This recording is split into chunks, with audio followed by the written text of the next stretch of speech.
Diversity and inclusion impacts nearly all facets of our society. Now, more than ever, there is a need to look closely in the mirror to determine whether we have done enough. And this is not just from an ethical or social standpoint. We are also talking about good business practices. My name is David Gabor, and I am joined by my colleague, Katherine Brustowicz. I also want to thank Bridget Neely, our super intern, who has been instrumental in helping put this program together. We are part of the Wagner Law Group's Labor and Employment and Human Resources team. One of the terms connected with diversity and inclusion is implicit bias. We are going to talk about implicit bias, what it is, and that nearly every person has some form of bias. Statistics demonstrate that there is not enough diversity in the workforce and that far too many organizations are not inclusive.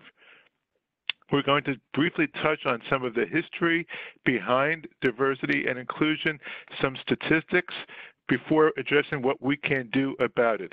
Katherine, please talk a bit about some of the historical perspective. Sure. Thank you, David.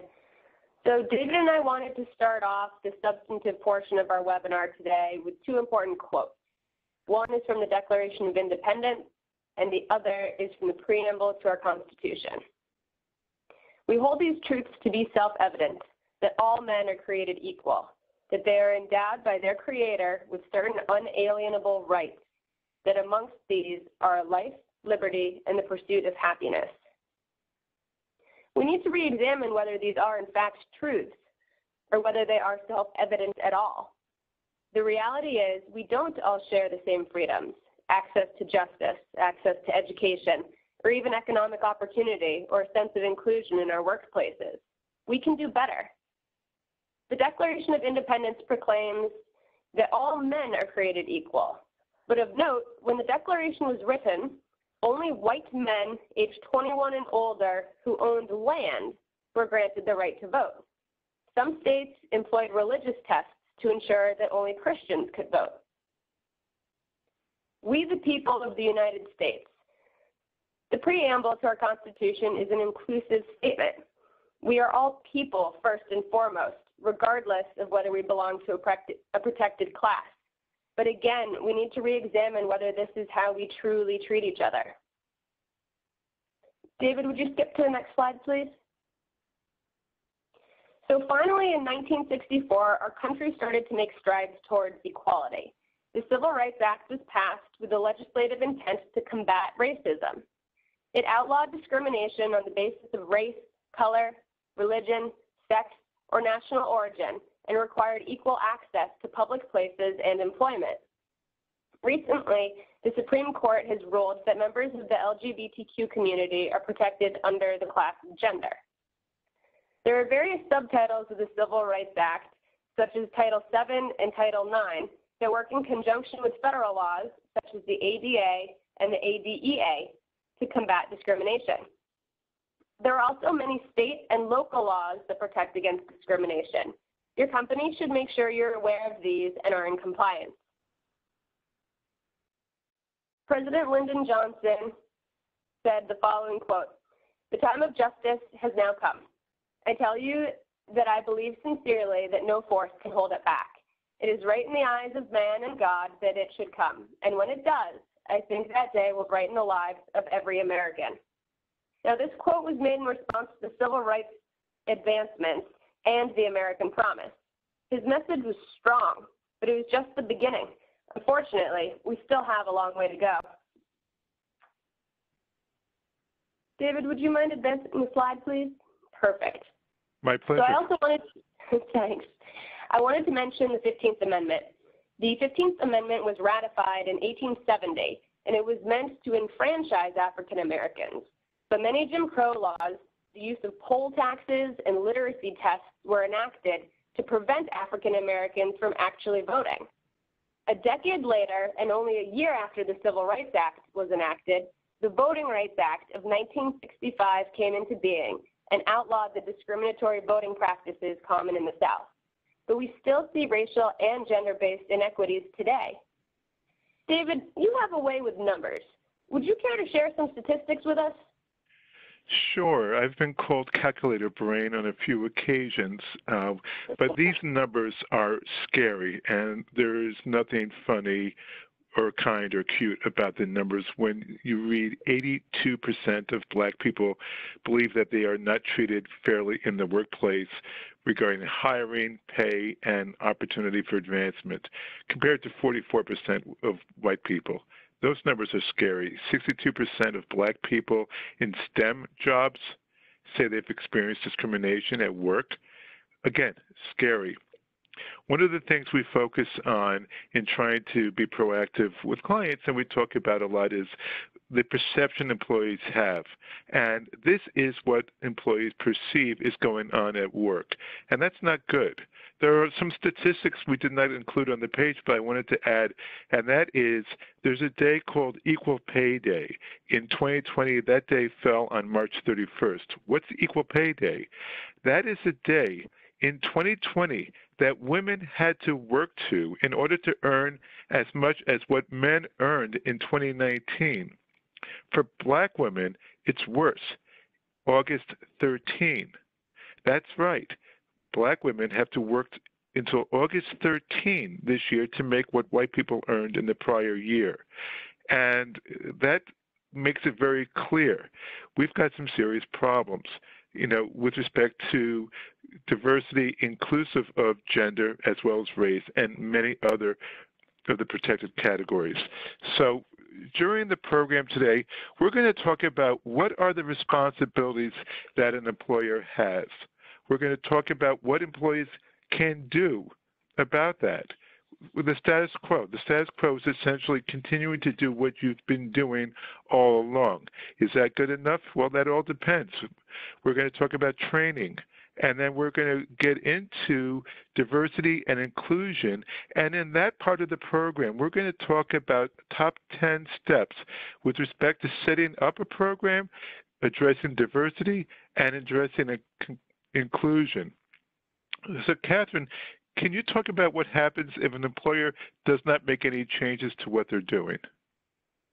Sure, that's a great question, David. So employers have a legal obligation to create a workplace that is free from discrimination and free from harassment based on a number of protected factors. So those include race, color, religion, sex, national origin, age, and disability. The next bullet point here indicates that employers must recruit and retain top talent. This is clearly a good business decision. It is in an employer's best interest to foster an engaged and motivated workforce. We will discuss this in more detail later on in the webinar, but the benefits of an engaged and motivated workforce translate into a more productive and profitable workforce. Employers should create and maintain the best possible brand. This speaks to the business case behind diversity and inclusion initiatives.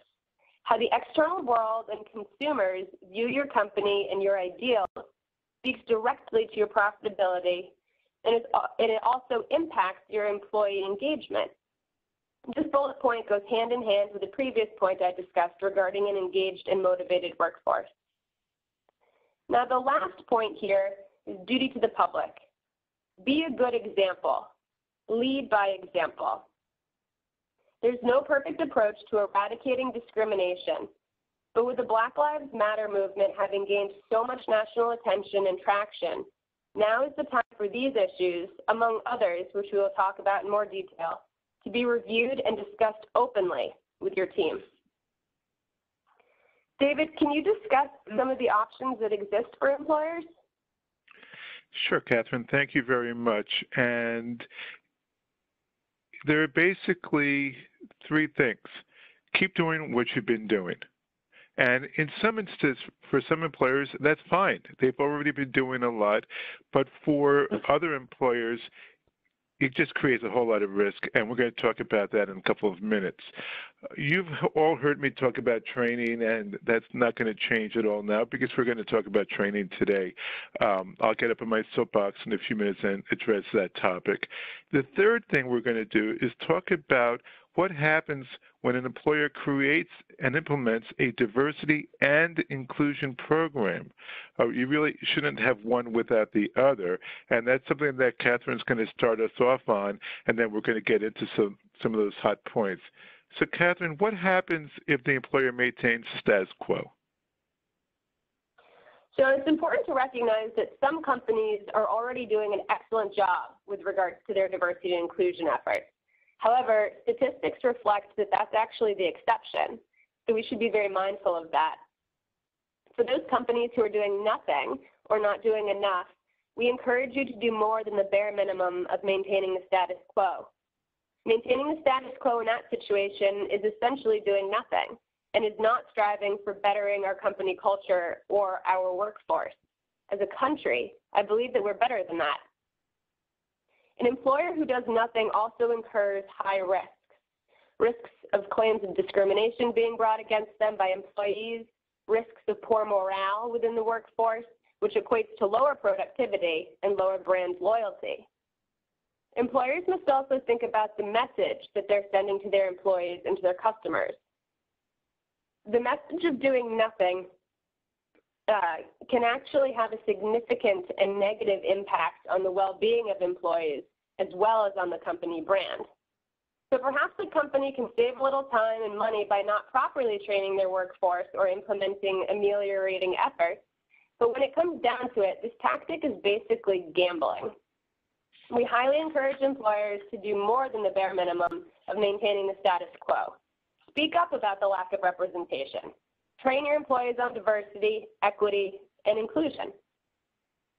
David, can you please discuss what other steps employers can take, including training? Sure, Katherine. But on your point of the status quo, that does create quite a legal risk, because if you're not paying your employees properly, or you're not hiring enough people from a diverse background, whether it's race, gender, age, disability, or what have you, are you also creating the risk of being sued? Yes, absolutely. That's a great point. Yes, you're absolutely increasing your risk of being sued. And we're going to talk a little bit more about that a little later on in the webinar as well. But thank you for raising that issue now. Okay, thank you. So now let's talk about training. And as I mentioned before, many of you who have joined the webinar today and have been in prior webinars have heard me talk a lot about training and the benefits it brings to a company. Well-planned, interactive training can and should be a great benefit to an organization. This includes training on things such as leadership, harassment, prevention, management, leave laws, requests for accommodations, the interactive process, and yes, diversity and inclusion. But before you start to do training, I think it's important to assess the goals.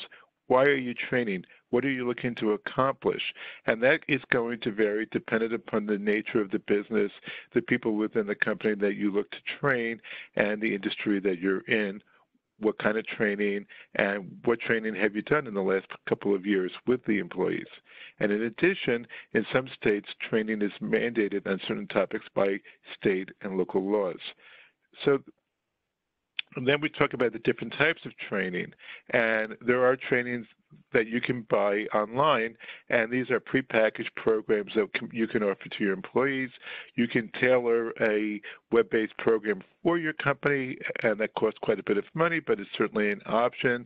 There's the live, in-person, interactive training programs, which we've promoted when we've been on our soapbox, and now that we're in the middle of a pandemic, we've switched to, and some of our colleagues have switched to, offering training on platforms such as Zoom. And with Zoom, you can go interactive, so you can have that impact. You can make your program live, you can hear people talking, and you can tailor the program to your audience. So while it's not in person, it's not a terrible alternative. But for purposes of diversity and inclusion, training is a good first step, but it almost never is going to be a complete fix. Let's talk about why. One of the elephants in the room with everybody on this webinar, myself included, is we all have some form of implicit bias. I'm not talking about racism alone. If implicit bias can be based upon an assumption when you see an older person or you walk down the road and you see a person who is dressed shabbily and another person who's very well dressed. Are you more comfortable walking close to the person who's dressed shabbily or the well-dressed person? The reality is most people are more comfortable walking near a person who's well-dressed. That's a form of bias. So the reality is people have bias, and when you do train, you've got to get people to own up to the fact that they have bias. And that is not easy for people to do. And in a 1 hour, 90-minute, or 2-hour program, you're not going to accomplish a whole lot. So you do need to, in addition to the training, have a plan to follow up on it. And then one of the things I do mention is perception. What's the perception that employees have? If the perception is the training is simply a check the box, employees are going to think that the company is just protecting itself and really is not at all concerned with what is best for the employees of the company.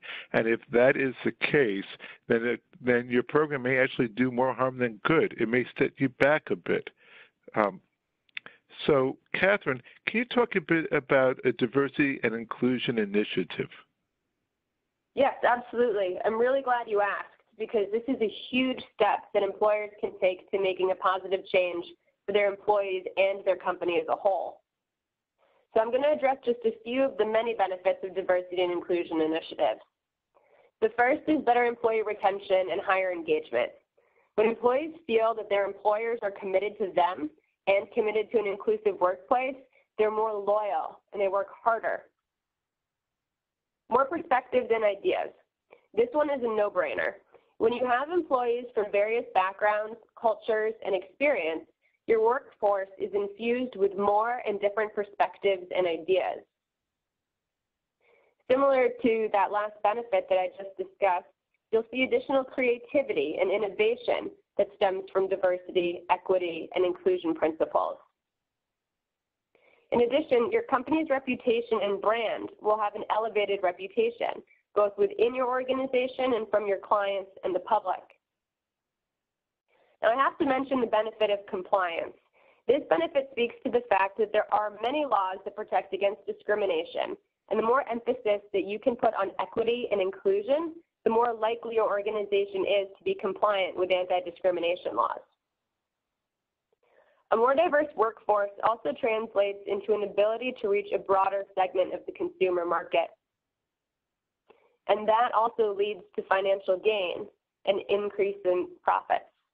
For example, a 2016 Dahlberg Advisors study regarding the financial benefits of diversity in the technology sector found that the estimated returns to racial and ethnic diversity could add as much as 15 to 20% to an early stage startup's valuation, providing these companies with a longer runway to test ideas, innovate, and grow.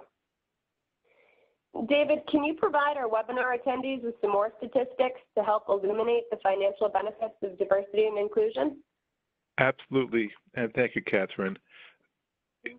This study here on this slide is a study done by the Boston Consulting Group, and it shows that when you've got diversity, you have 19 percentage points higher ROI, return on investment.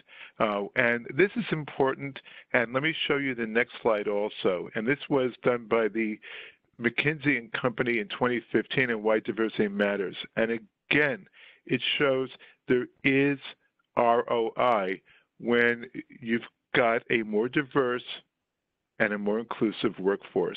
And this is important because we know that companies have to make business decisions.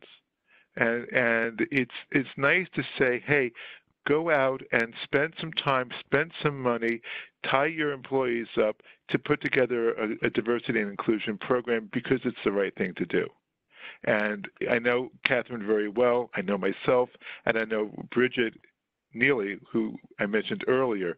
We all believe very strongly that a diverse and inclusive workforce will make our country and businesses better. And we all believe that, and that's nice. But because of the fact that there's the ROI, a more engaged team, better hiring, and we're going to talk about that in a few minutes, what winds up happening is this is not just doing the right thing for society and for people, it's doing the right thing for the business. And you can put together, with very little difficulty, a strong business case to send upstairs to the C-suite, to the senior people in the company, so that the company can start to take proactive steps to make a positive difference. And with that, Katherine, let's get into talking about the diversity and inclusion program. Great. So we're going to get into a discussion of steps that can be taken by a company to set up an effective diversity and inclusion program. In terms of the difference between diversity and inclusion, a quote from Verna Myers, an inclusion strategist and cultural innovator, sums it up perfectly. Diversity is being invited to the party, and inclusion is being asked to dance. So diversity is about bringing people in. It's more than just numbers.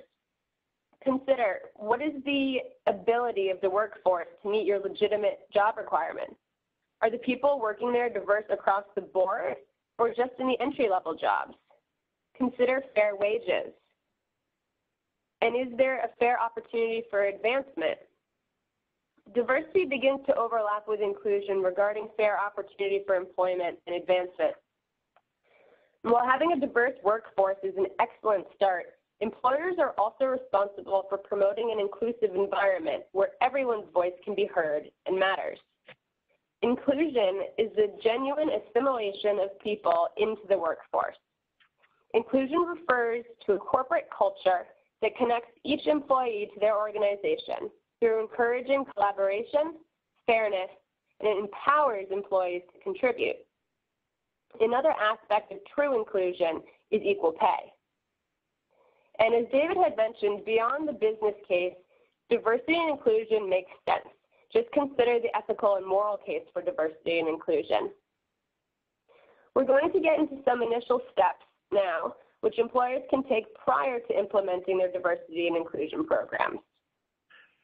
Hey, Katherine, before we do that, can you repeat that quote again? Because if people should write it down. I think it's so profound, and if you've not heard it before, it's an amazing quote. I first heard that about 2.5 years ago, and it stuck with me, and it resounds. So please repeat the quote. Absolutely. The quote is, "Diversity is being invited to the party, and inclusion is being asked to dance." Okay. Thank you very much. So, Katherine, if you can kick off our discussion regarding the initial steps employers can take.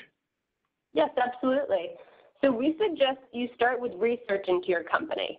Conduct surveys, consider performing an audit, gather information however you see fit. This may be by walking the floor and speaking with employees to ascertain what is going on. Once you have a sense of your company's baseline, tailor your program to meet the needs of the company. Earlier, I had mentioned that there is no one-size-fits-all program. Much of your programs and initiatives will be shaped by your industry, size, location, and the current composition of your workforce, as well as where you want to be. David? Oh, thank you. And I think that when you talk about things such as getting on the floor, walking the floor, and surveying people, I think it's also important to make sure that you're doing it in a way that's safe so that people do open up and that they can talk freely. So sometimes it's best to bring in a third party or find a way to do this in an anonymous way, as well as being upfront in talking with people so that, employees know that there's senior leadership that cares, but that they can also talk openly and honestly, because what we're going to be talking about is, or may very well be, incredibly uncomfortable. Does that make sense to you, Katherine? Yeah, that makes a lot of sense. Thank you for raising that. That's great. All right. So we need to put together a team, a diversity and inclusion team. I'm on point number 3. Many companies have been asked many companies have asked me, and we talk about who do we put on the team? How do we select a diversity and inclusion team? What are the skills that we're looking for people on the team? What reliance is placed on things such as race, ethnicity, and gender of the people who are on the team? Katherine, you and I were at an Inn of Court program where a couple of people were talking about diversity and inclusion and said if you're focusing on race, you need to make sure that you've got white people who are on the team. And then, if you're talking about a gender, you want to make sure that you've got men on the team. Right. But I think diversity doesn't just mean, I'm sorry, David, I just wanted to add one point that diversity doesn't just mean minorities. It means diversity. It should be everybody. That's true. There's also been a focus at the Equal Employment Opportunity Commission regarding ageism, and that's become a growing problem. And there's also the potential of diversity regarding people with, for example, disabilities. And most recently, with the pandemic, also Asian Americans. So then we look to the composition of people on the team, and I know it does vary based upon the industry. And then you want people who are going to want to be on the team, who are going to accept the responsibility of being educated, learning, and dealing with some really unpleasant, uncomfortable realities. So you look for people who you think are going to embrace that challenge, and also think about the goals of the program. And I think that that you might want to consider what the goals are before you even select people on the team. Let me jump to number 4, and I talk about educating people on the team. And there's that expression again, implicit bias. The people on the team really do need to understand and appreciate the challenges that people have in this workforce, and understanding, for example, that Black people, are challenged just driving down the road, and if they get stopped by a police officer. And I am not in any way trying to make a political statement about the police or anything along those lines, but there's a conversation people have about what to do if you get pulled over. That's a conversation that most white people don't have. So it's important to understand what it is to walk in that person's shoes. And, you want to get educated, learn what their experience has been, so that if you're going to be part of this team, you're better able to help advance the goals and the initiative. And people who are going to be on the team must accept and embrace that education. So, Katherine, can you talk a bit about some of the goals and expectations? Absolutely. So step number 5 speaks for itself. Really, as an organization, consider how important will diversity and inclusion be? Will there be top-down buy-in? David had addressed that previously. It's really, really important that leadership take a strong role. We really encourage top-down buy-in. Perception is very, very important, and leadership should truly care and not simply be taking these initiatives to check the box or just remain in compliance with some of the local and state laws. David, would you mind advancing to point number 6, please? Certainly. And this is when we talk about internal messaging among the employees. There needs to be a plan. It's nice to say, email, we created a diversity and inclusion team, and just send a message out. Think carefully about the content of the message. And there's a big difference between a sloppy message and a good message. And I get to the word perception when I talk about this.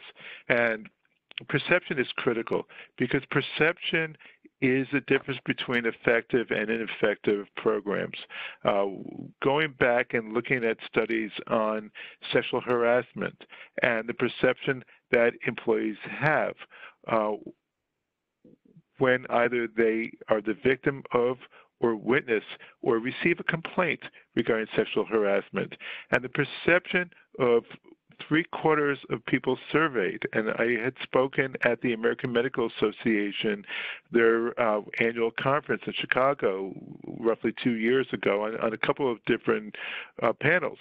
And large rooms filled with people, and 3/4 of the hands are up when I ask if they experienced or knew somebody who believes that they were the victim of retaliation, and then I ask the same question about a perception of what the employer would do if a complaint were made or escalated regarding harassment. And the perception is that employers don't want to hear about it.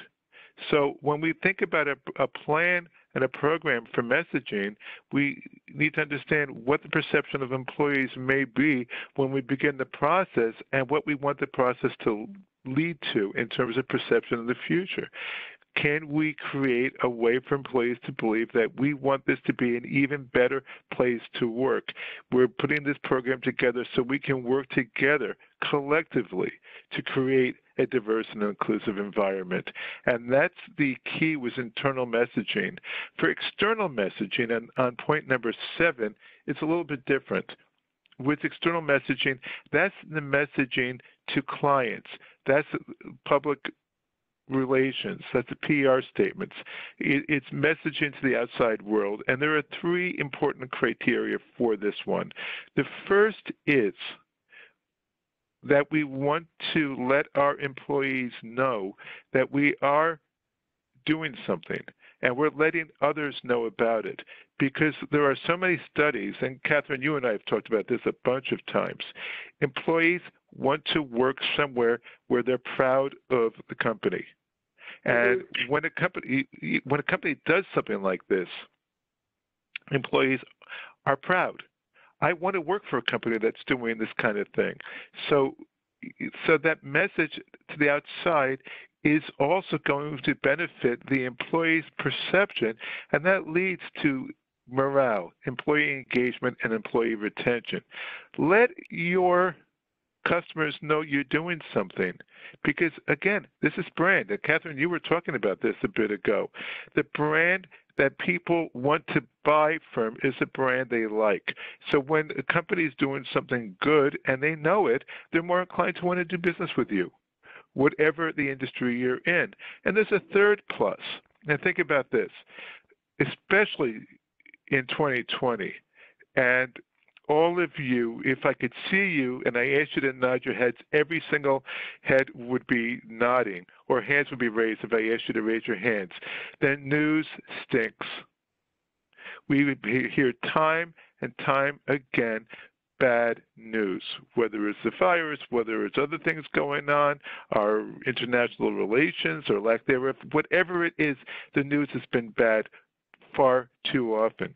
What if every once in a while we hear good news, segments in the news about things that are going on where people or companies are doing good things in the community?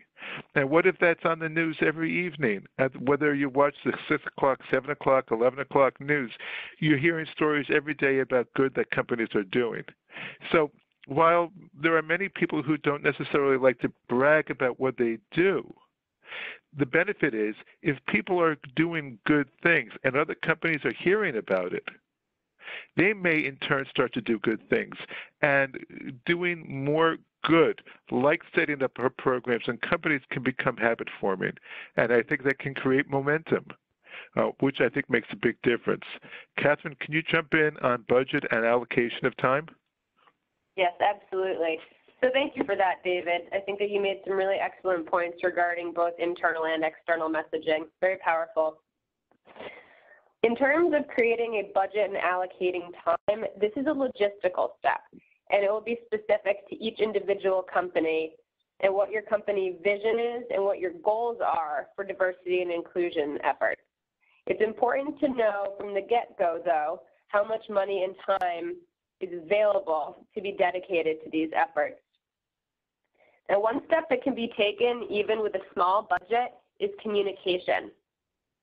So I'm now on to the 9th bullet point here regarding fostering open communication. We need to get the conversation started, and it will evolve organically depending on the industry, the company, and the individuals who comprise the workforce.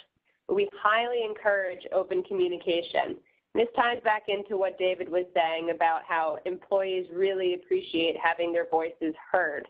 And again, that speaks back towards the top-down buy-in and leadership playing a big role in this as well. David, would you like to talk about reporting? Sure. Thank you, Katherine. And basically, let's start with the word accountability.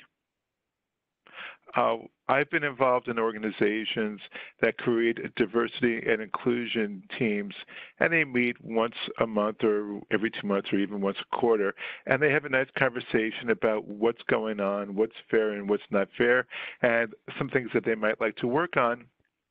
A month, 2, 3 months later, they meet again, and they have the same conversation. And this goes on again and again and again, and they don't do anything. So I get on my soapbox and I beg them to create committees. I give the committees assignments, projects, and deadlines, almost like a project management approach. So if a company does create a team to address diversity and inclusion, I think it's important that the team must report. And let's talk about a plan, when they're going to report, and what they're going to do between now and when they report. I think that accountability is critical so that the members of that team own the report, own the deadlines, and if they don't meet those deadlines, they dang well better have a good reason for doing that. I mentioned in this particular bullet, the need to be able to adapt to changes and other needs. And the reason why I mention that is some of what companies will be doing at the same time that we're also dealing with the pandemic and the changes and impact it's had on workforces, considering that many more people are working remotely and working with different resources than they otherwise have. I think, there needs to be an ability to change your program, adapt to your culture, your environment, what the pandemic's impact is on your company, so that you understand that you can't just create a program and put on blinders. And some of the things we're going to talk about when we talk about diversity and inclusion, some programs may not work very well. Some may work better than expected. Other issues may arise. When you continue to poll and survey, you may find that there are other things that need to be addressed. So as much as it's important to have that plan and report on it, there also needs to be some level of fluidity in what you're doing. Now, Katherine, does that make sense to you? Yes, it absolutely does. Being flexible is very important, especially today with everything that's going on, and the landscape seems to be ever changing. So flexibility and a willingness to adapt will certainly work in your favor. Great. Well, thank you. So do you mind if we talk about diversity? Sure, that sounds great. All right. I guess the first thing that we wanted to address on diversity when we put the program together is, what is diversity? And it's a question we often ask when we either do a training or a diversity and inclusion program, and the responses are incredibly illuminating. Some people tell me diversity is only about race. Some people say it's gender. Some people say it's age. Some people talk about it saying people who speak different languages, people from different areas, somebody who's from the Midwest, somebody from the East Coast, from the North, from the South. There are just so many different answers that we've received. What I can tell you is that under the federal law, diversity is gender, and that now includes, because of the Supreme Court ruling that came out in June, LGBTQ. So it's gender, the LGBTQ, race, religion, ethnicity, national origin, age, and disability. Those are the areas that are considered for purposes of diversity under federal law. States oftentimes have their own laws, which are in addition to the federal law. So there's a whole lot of different definitions of diversity. And if you're going to put together a program, I think that it's important that you keep in mind that really all these different aspects of diversity should be addressed in your program. As serious as the Black Lives Matter is, and no one in our office ever would downplay that, importance, there are other areas that are of diversity that must be addressed. And I suppose that one of the ways to start your program is to consider what are the numbers, what are the statistics in your organization. Katherine, can you talk about that, please? Yes, absolutely. So an audit is an extremely important step to take regarding diversity. It's important to get a sense of how diverse your workforce truly is. Are there any gaps? Keep in mind that people in different levels and positions should be diverse. Keep an eye as well on the internal promotion process. We'll discuss this point in greater detail in the next slide as well. And lastly, consider auditing for compensation and equity. This will also help to keep you compliant with the EEOC requirements. Next, you'll want to identify what the team is doing well and where improvements might be required. You need to look in the mirror and be honest about what you see. David had mentioned this in his introduction to the webinar, and it rings true. It may be uncomfortable, but you have to be honest about what you see. David? Thank you, Katherine. We've been trying to approach this program from both a legal and an altruistic perspective. And one of the things that goes without saying is that when you hire, you want to hire the best person for the job. So you need to fill a position, whether it's at a lower level, mid-level, high level in the company. And the mandate that the recruiting team has is we need to get that best person in the door. I think we can all agree on that. So when a company puts on blinders and the best person would be the best white male in his 30s, then the odds of getting the actual best person are a whole lot less than if the best person is any qualified person, regardless of their age, regardless of their gender, regardless of race, religion, ethnicity, national origin, disability. We want to get the best person in the door. So it's critical that you broaden the pool of candidates so that your odds of getting the best person are that much greater. And that leads to a couple of things.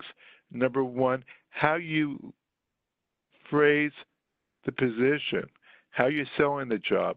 And also keep in mind something else. Sometimes people put in things like in the job description, a certain level of education or a physical strength. For example, I recall a company had a 50-pound lifting requirement for a person whose sole job was to lift either a pen or a telephone.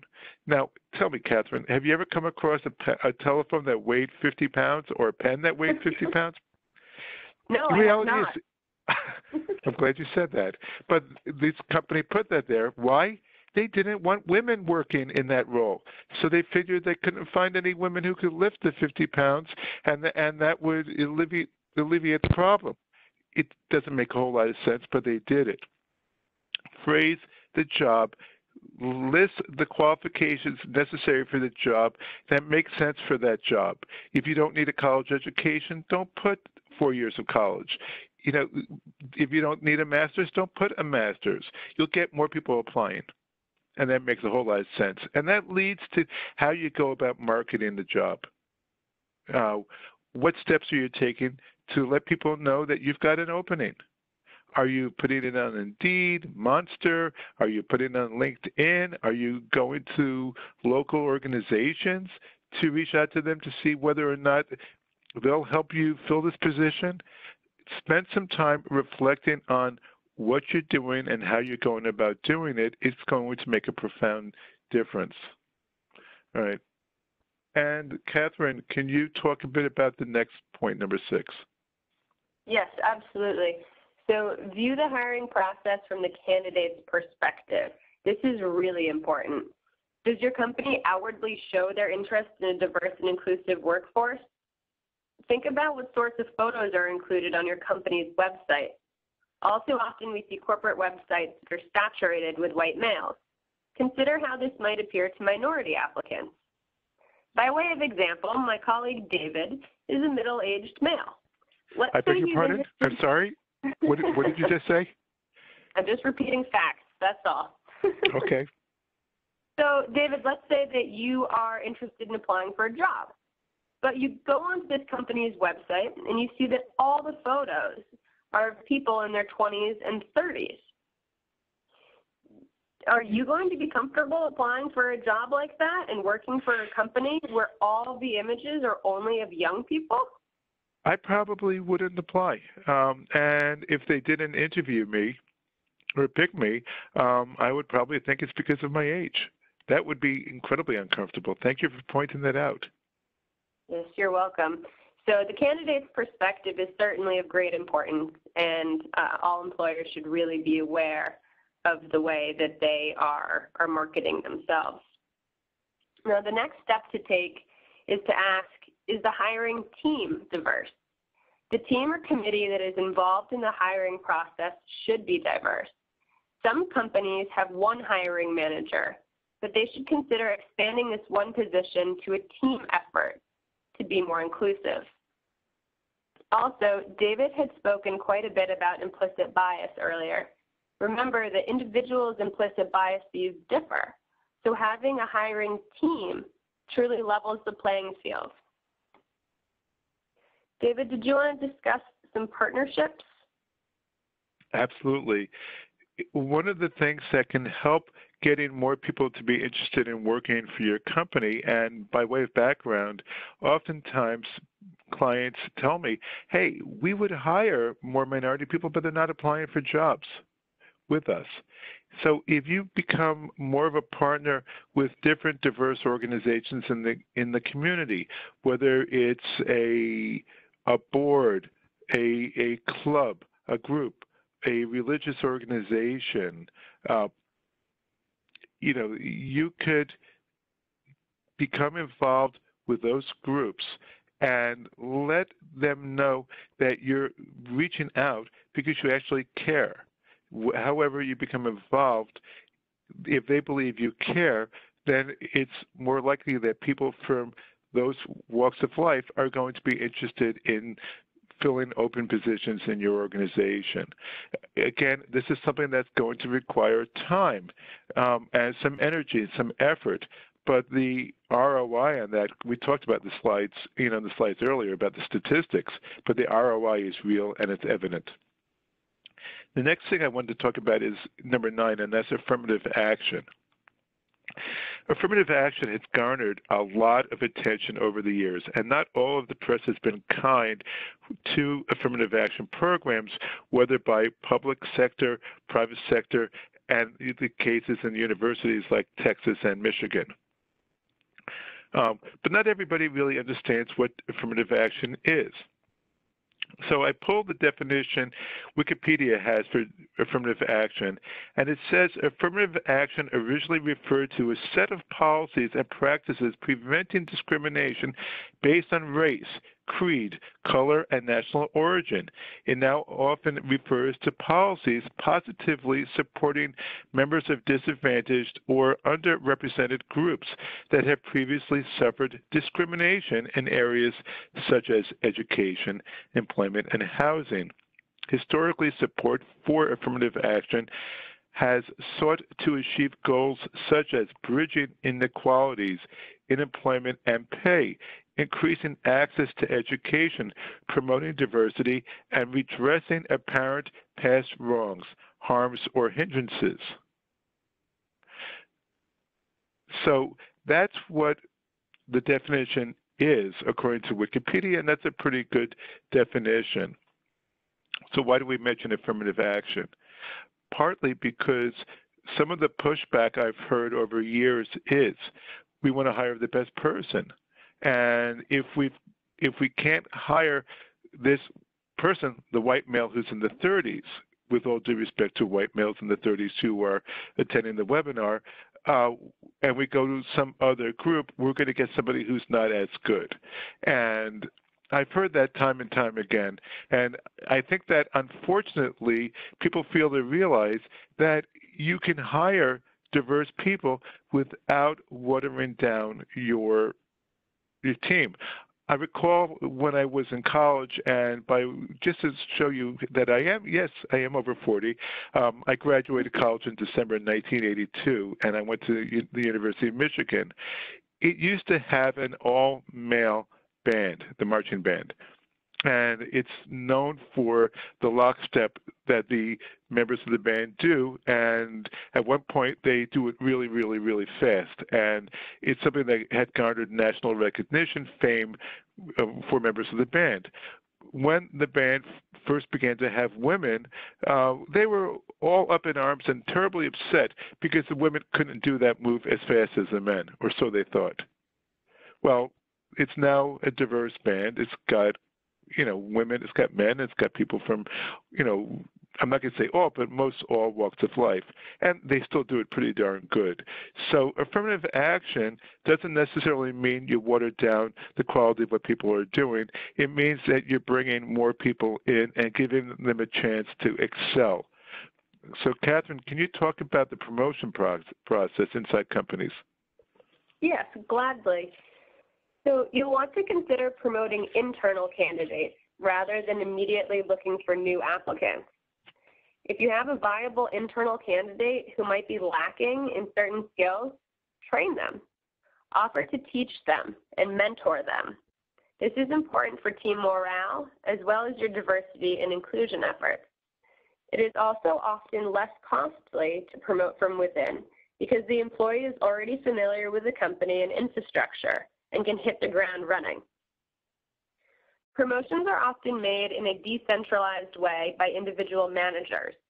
Managers are likely to promote people who like them and are not likely to consider gender, race, age, or other protected classes. Giving too much discretion to any one individual manager can actually perpetuate a non-diverse workforce. How people are promoted should be studied very critically. David, would you like to move on to inclusion now? Absolutely. If I could just add on, when people tend to feel more comfortable without the proper training on things such as inclusivity and having that kind of programming, and the process is decentralized, it invites promotion of the same people without a whole lot of oversight from the organization itself. And that creates a lot of risk of litigation in addition to holding back people who are very talented. So let's jump into inclusion. And I think the first thing that we want to talk about is understanding the culture of an organization. And we have companies that we work with, and there are companies that are represented on this webinar that are small, mid, large size, public sector, private sector. The larger the company, the more variety there is in terms of different cultures. You can have a culture in one office, for example, you've got an office in a city. You can have a culture in an office in the country. You can have different parts of the country where there are different cultures, different departments, the engineers, the software, mechanical engineers, the sales team, the business people. Those teams may have different types of cultures. So it's important that you assess the cultures and not say, well, I spoke to 10 people, this is what the culture is.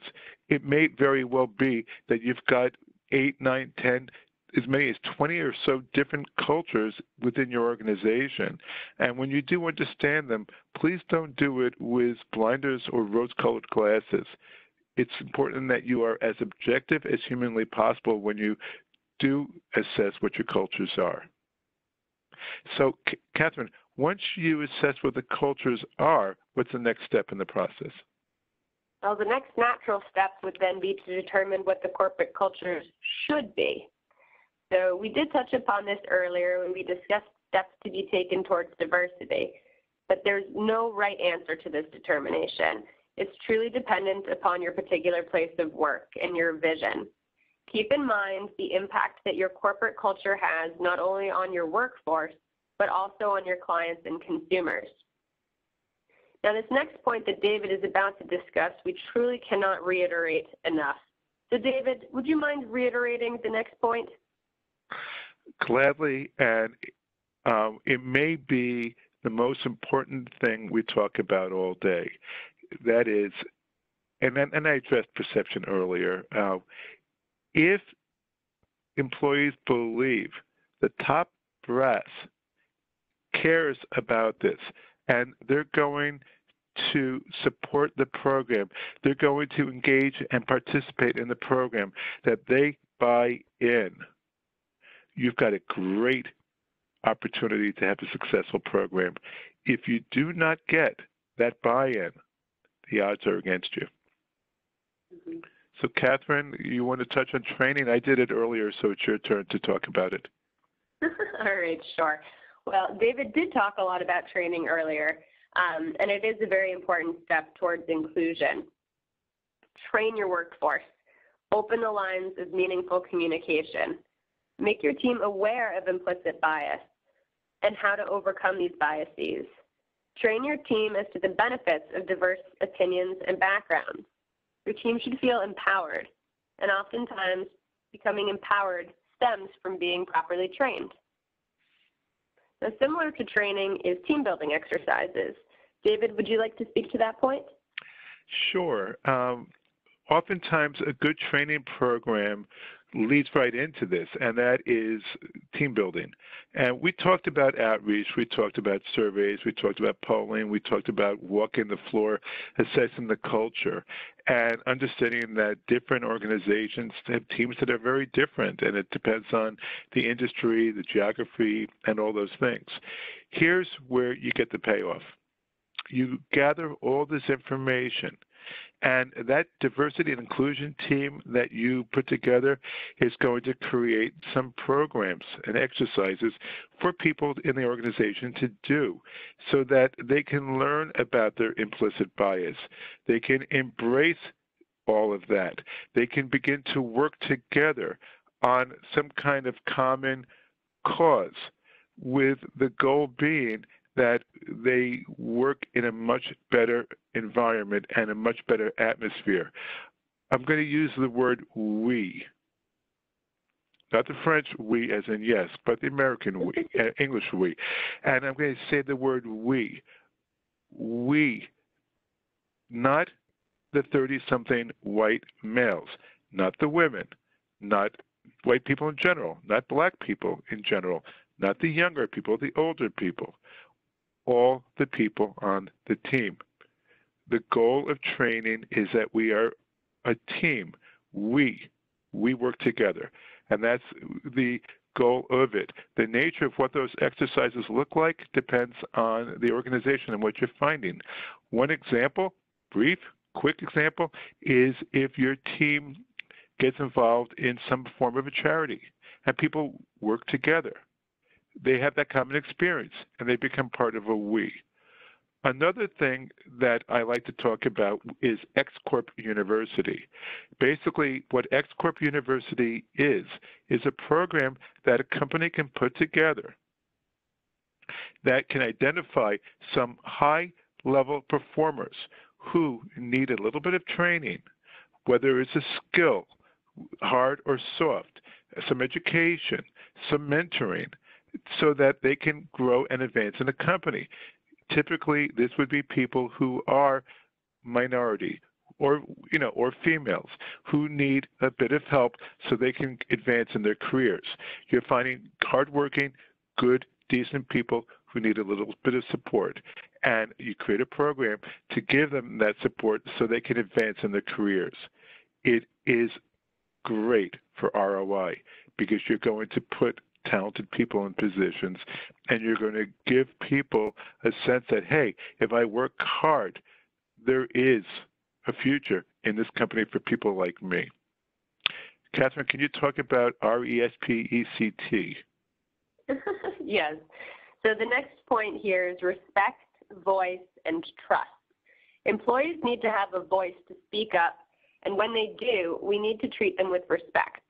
As we learn to work together, if someone says something that makes a colleague feel uncomfortable, they need to be able to speak up and voice that discomfort and be respected for doing so. That is how trust is built. David, would you like to discuss some resources? Absolutely. Thank you for that. One of the things that's important is when you put together your programs and you put together a plan and you fix a realistic budget, you've got to sell the company to approve the budget and the program. And please don't have a situation where you get halfway through a program or training and exercises, and next thing you know, we're going to pull the budget and put the money somewhere else. That sends such a terrible message to a company. So if you're going to walk the walk, you got to talk the talk. I'm sorry, you got to do what you promise you're going to do. Action speaking louder than words. So I'm sorry I messed that up, but go ahead, Katherine, talk about vulnerability. Oh, I thought you were going to discuss vulnerability today. Now you're making me feel vulnerable. All kidding aside, implicit bias, racism, ageism, sexism, there's nothing cute or funny about that. And when people learn about their own biases, and as I said earlier, we all have them, myself included, it's a scary process. We need to understand that we have these shortcomings and we need to own them, embrace them, and learn from one another. I think that one of the things, and going back to the whole bit about respect and voice and trust, is we're going to make mistakes. But if we do it right, I make a mistake. Katherine, you tell me I made a mistake. Katherine, I'm so sorry. Thank you for bringing that to my attention. Start to have that kind of relationship with people you work with. It goes a long way to be able to have that sort of interaction with people. Own your mistakes, learn from your mistakes, and try your best. Those are great points, David. Thank you. The last point that we wanted to get to on this slide is to treat inclusion as a priority. Now, this point does go hand in hand with the top-down buy-in that David discussed earlier. But when leadership takes an active role in these initiatives, it speaks volumes, and it makes all employees feel valued. Again, please don't forget that there is no one right way to approach this, but this is the ideal time to get started. The ideas that we have shared with you are ideas to help you to get the conversation started and make your team feel that they're part of an inclusive and diverse workforce. Now, that brings us to the end of today's webinar, but please feel free to send any questions you might have to us, either by email or phone. And if you want to talk more about this or other resources, we would be more than happy to speak with you. Thank you so much for joining us today. Thank you, and have a very good day.